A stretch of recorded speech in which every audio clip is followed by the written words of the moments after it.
going on, man? I'm running some cakes. You know, man, Niana and Dre, man, they got that cold pepper creations, man. And I'm talking about the type of cake that come out their house.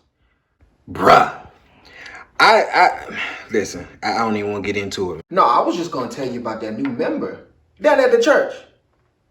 Yeah, man, we just got a brand new member, and yeah, he did the 5 years in prison. What is Pastor running? Some type of rehabilitation center?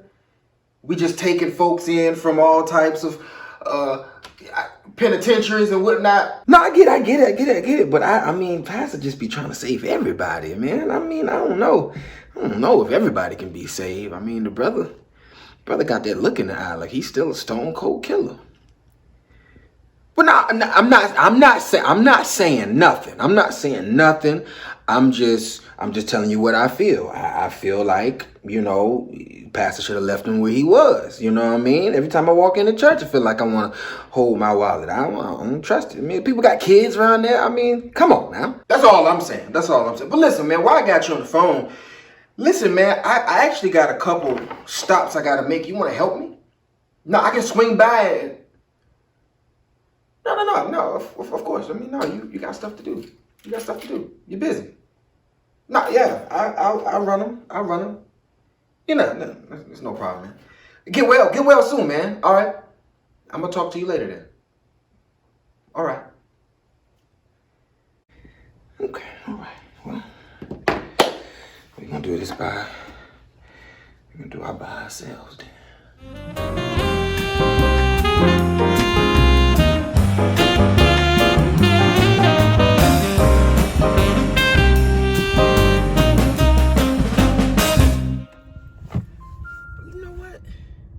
Call Regina. I know Regina will help me. I got a couple.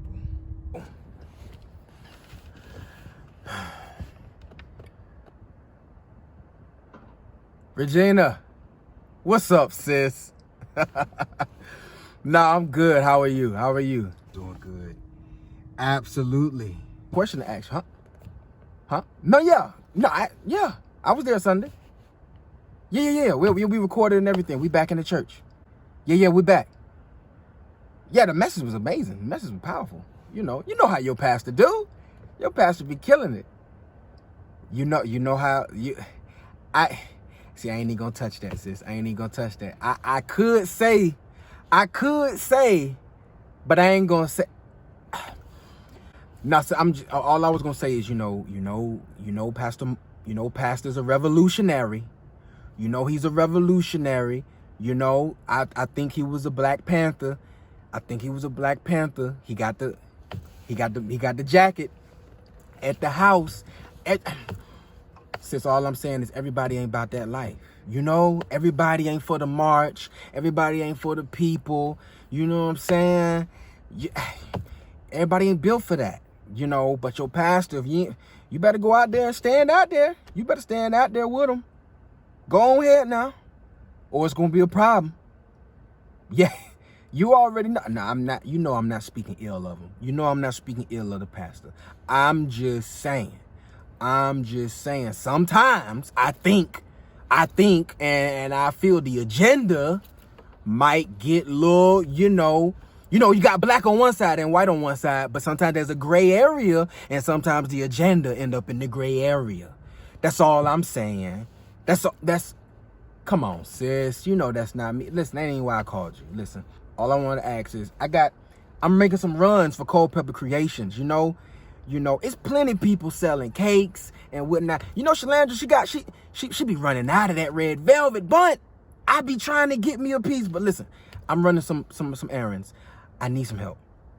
I just wondered if you could. What? But no, I was. Of course. No, you got a full house. Yeah, and the kids get sick. They do. The kids get Yeah, 7 kids. You ain't gotta explain. 1 on the way. Listen, sis, I get it. I just was asking. I make these runs, by myself. I got you. All right, sis. No. Much love to you and the fam. All right, now take care. God bless. Bye. Well, you in this by yourself, Mo. Should I go? If I have to go. By myself.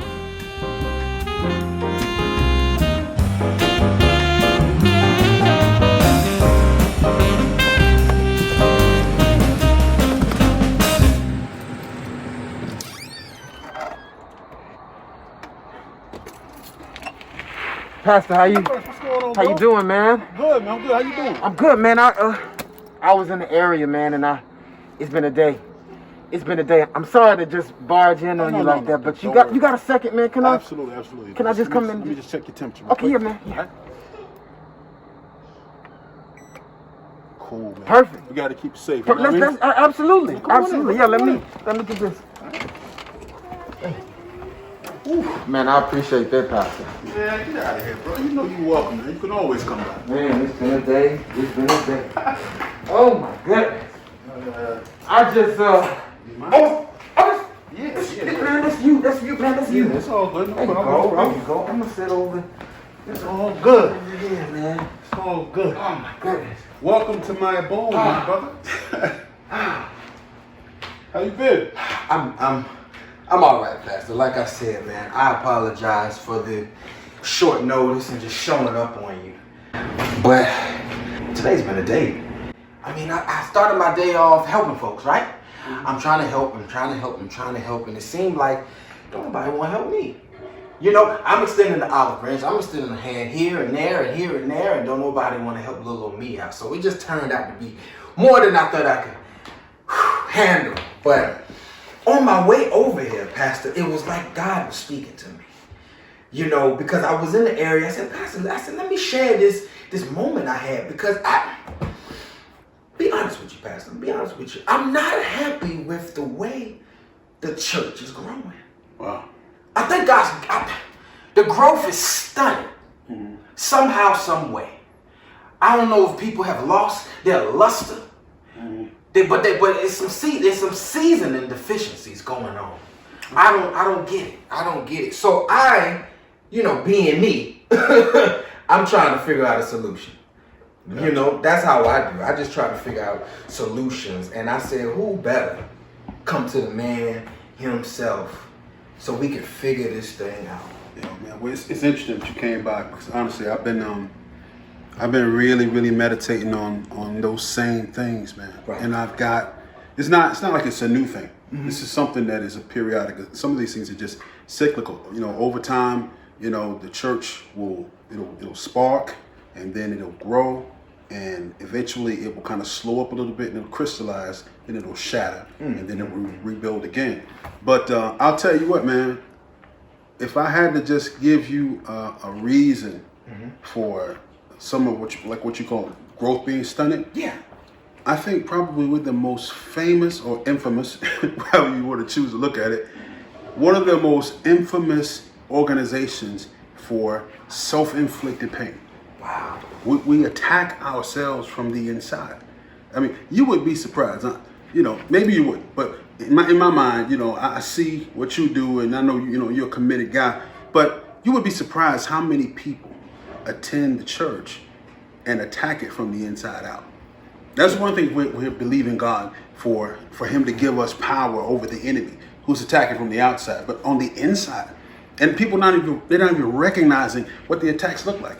I mean, bro, I got people that attend our church right now that you'd be surprised. God can be sending people in. They get critical of the people that God sends in. It's like they want to clean the fish before God can even catch it.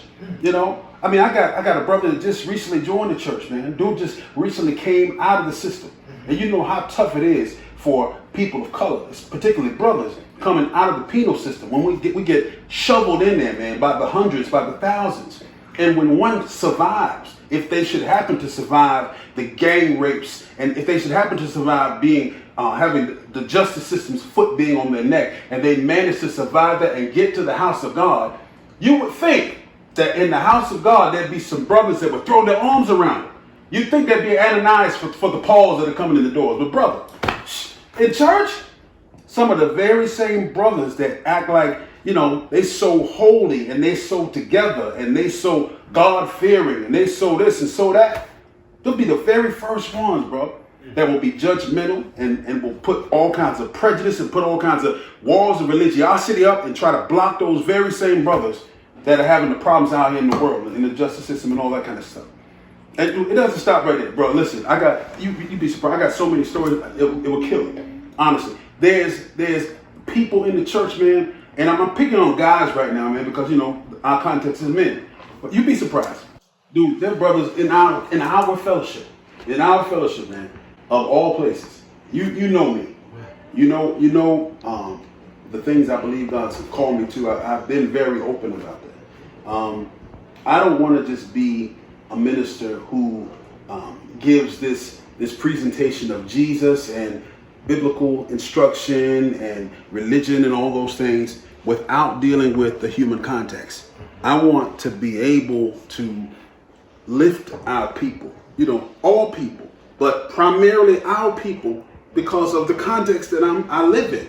You know what I'm saying? So in our church, man, I'm out here, I'm protesting, with all the things that went down with Breonna Taylor and George Floyd and Ahmaud Arbery, among others. And I feel like we're at a place where we got to do something. And if nothing else, we know we can protest and let the people in our local government understand that we got a voice and we want it to be heard. You would be surprised. This really got to me. Do you know that there are people that say they follow me? Okay, they attend our church, members of our church. Some of them I baptized with my own hands. And do you know that they will sit right there in that very fellowship and they will put down and dog the very passion that I have for them, to help them as people of color. They will put that, and in doing so, understand, they put me down. Because the problem is they don't know their history, bro. They don't understand what's going on. They don't know the history of this country. They don't want to know the history of this country. They're concerned as long as they get a Prada bag here and there, some heels and whatnot, as long as they can drive something halfway decent, get a little job, they're good. But they don't understand, man, the sacrifices that have been made to put these people in these positions. I've taught on the subjects of buck breaking and how slave masters would rape men and break them down in front of their wives, in front of their children. I've taught on the subjects of how they would beat.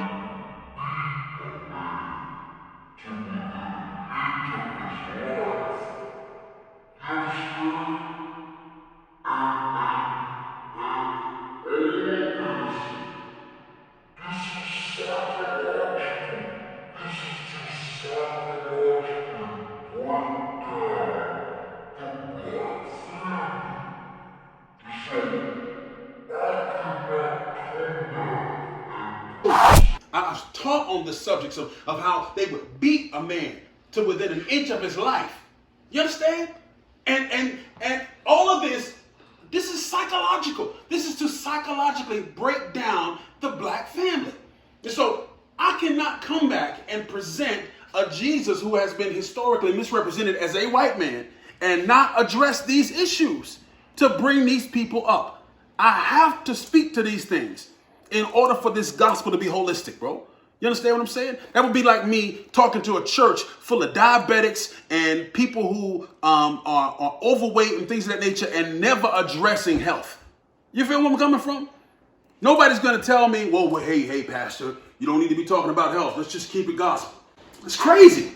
That's crazy. And I'm up here feeding you and everybody's overeating on the weekend. And then the next Sunday, everybody wants me to have a healing ministry, a healing crusade, when I'm the one that's killing you every weekend with these crazy meals that we serve. So when I address issues of race, issues of justice, and it would be different if this was some revolutionary idea I came up or ideal that I came up with on my own. I'm simply doing what Dr. King did. I'm telling America, this is the check you wrote. We just came to cash it. And I got jokers in my own church, bro. It's bad enough that they won't support me, but they don't even respect me. They reject what I stand for, while at the same time begging for the results of it and the benefits of it. It's like somebody wanting to get a harvest without plowing a field. Everybody want to eat, but nobody wants to plow the field.